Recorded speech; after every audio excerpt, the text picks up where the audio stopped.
moved. There can be no impurities entering into the pure atmosphere of the spiritual world. Because if that was to happen, then the spiritual world wouldn't be the spiritual world. And these incredible pastimes that we read about Krishna and Balaram and all the wonderful devotees there, they would be compromised like that. So that's Maya Devi's service.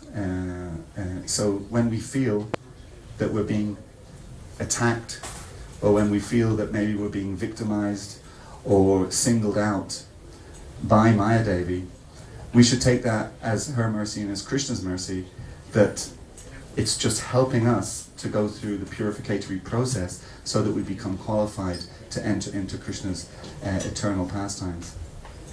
But still, Parvati was, quote-unquote, complaining a little bit to Mahaprabhu, to Lord Gauranga, saying, I feel that I can't enter into these incredible leelas and incredible rasas that you're having with the devotees in Goloka Vrindavan.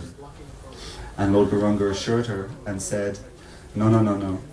Your service is the most important, because without your service, these actual activities and these leelas and these pastimes couldn't take place.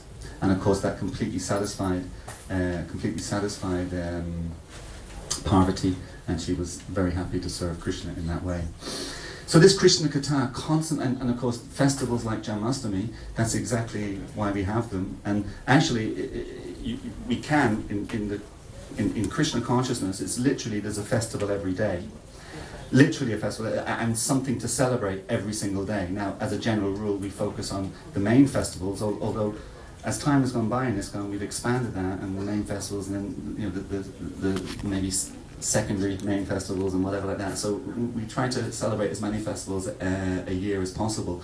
And the whole purpose for that is Krishna Katha, that we can absorb ourselves in hearing and chanting about the glories of Krishna, because this material world, as we just explained about Maya and her service keeping the spiritual world pure, this material world is such a strong magnetic force for us to free ourselves from.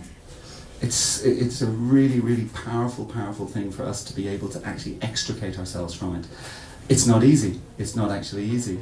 But having said that, if we absorb ourselves in Krishna Katha, hearing and chanting about Krishna, the glories of Krishna and his devotees, then we can be extricated from that. And Prabhupada, again, in the lead-up in the Bhagavatam to the advent of Lord Krishna, Srila Prabhupada talks about, he gives different examples. One example that he gives is that Arjuna was able to cross over the ocean. Prabhupada describes it as the ocean of Kurukshetra, when you had big fish in the, if you like, in that ocean, and he particularly quotes Bhishma, and you know, in other words, anyway, he says that by Krishna's association and by Arjuna surrendering to Krishna and hearing from Krishna and taking Krishna's instructions, then this vast ocean he was able to cross over. And the example, of course, Prabhupada gives, as though it was just the water in a calf's hoof print, which any of us know, if we come to a little puddle on the road that's the size of a calf's hoof print, it's very, very easy for us to step over that. So that's what we do. We absorb ourselves in hearing and chanting the glories of Krishna, and we try to we try to always focus. This is another thing, and again, this is again, you know, Maya and the service that she's performing, you know, in order for us to fully purify ourselves.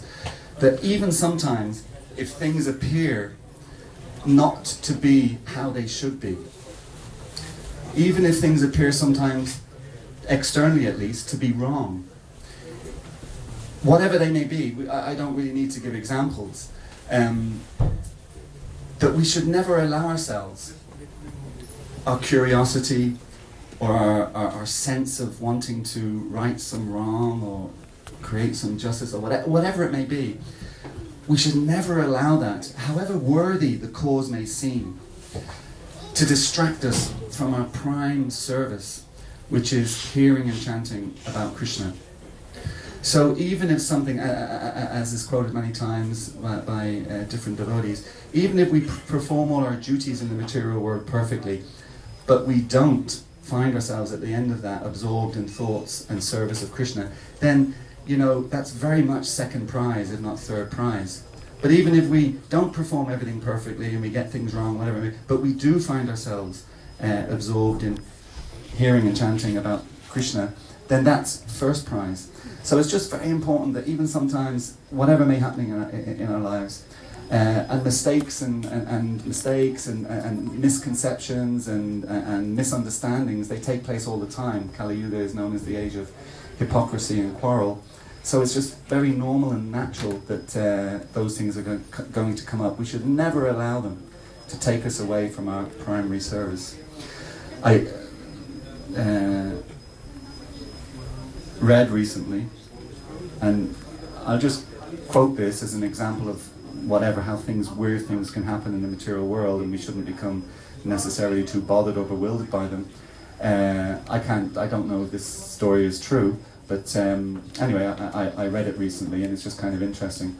Different things that can happen, and this weird world that we live in, and should be an impetus for us to want to not come back.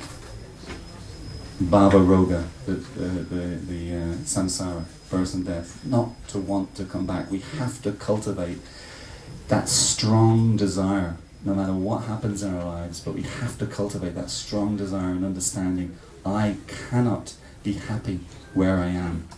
It cannot happen. It is impossible. No matter what external arrangements can be made, I can never, ever, ever be happy and peaceful here in this world. I'll always have anxiety, no matter what. You know, I'm 50 years of age next year, I think. That was funny. The old boys club.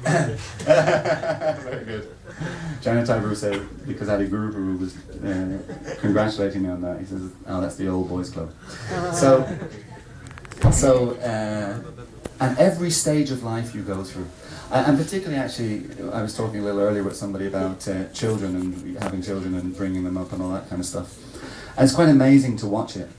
When the child is first born, the parents, and generally particularly the mother, because as you know, most fathers, they're not as sensitive and they're not as attached, and you know, they're much more nasty than the mothers, generally. So when the baby's first born, the big anxiety is that when the baby cries, and usually, you know, if you either feed it or what's the other thing you do with it? Clean it, isn't it? Yeah, that's right. You either feed it or clean it, then usually that solves the crying. But sometimes it doesn't, the baby still cries. So the mother, at least this is my experience with my good wife, gets into incredible anxiety because you can't communicate with the child, because it can't speak, it can't actually tell you, oh, you know, I've got a sore foot, or, you know, I've got a headache, you know, whatever. It can't tell you that, because all it can do is cry. So the mother gets into incredible anxiety, and thinks, God, I can't wait till the child is able to speak, then it can communicate with me. But one of the complications when the child is able to speak, around about the same time, I've forgotten already actually, I don't know which comes first, I'm really sorry about this, but I think the other comes first actually, that usually by the time the child is speaking, it's also able to walk. And very quickly after being able to walk, it's able to run. And then a whole other anxiety comes, because usually it can run a lot faster than you, or at least it can keep going a lot faster than you can, you know, because it's just unlimited energy. And then the anxiety is going to run out and run over by a bus, or it's going to, as in my own case, I will tell a story. What time are we now? Okay, 10:07. I will tell a quick story in my own case, because true life stories are all the best. And I still have to tell you that story that I don't know whether it's true or not, so I'll come back to that. But this is a true story. About 23 years ago, 22 and a half years ago, something like that, at the time, we were renting a place on a weekly basis, actually. We had no temple at the time, in Dublin, and having our Sunday program there, our Sunday feast. And the place that we rented out was called the Iron Ballroom. And the Iron Ballroom was a nice big facility, actually, lovely big facility. And it was upstairs, like that. It was on the first floor, but it also had a basement, so effectively it was 2 floors high, like that.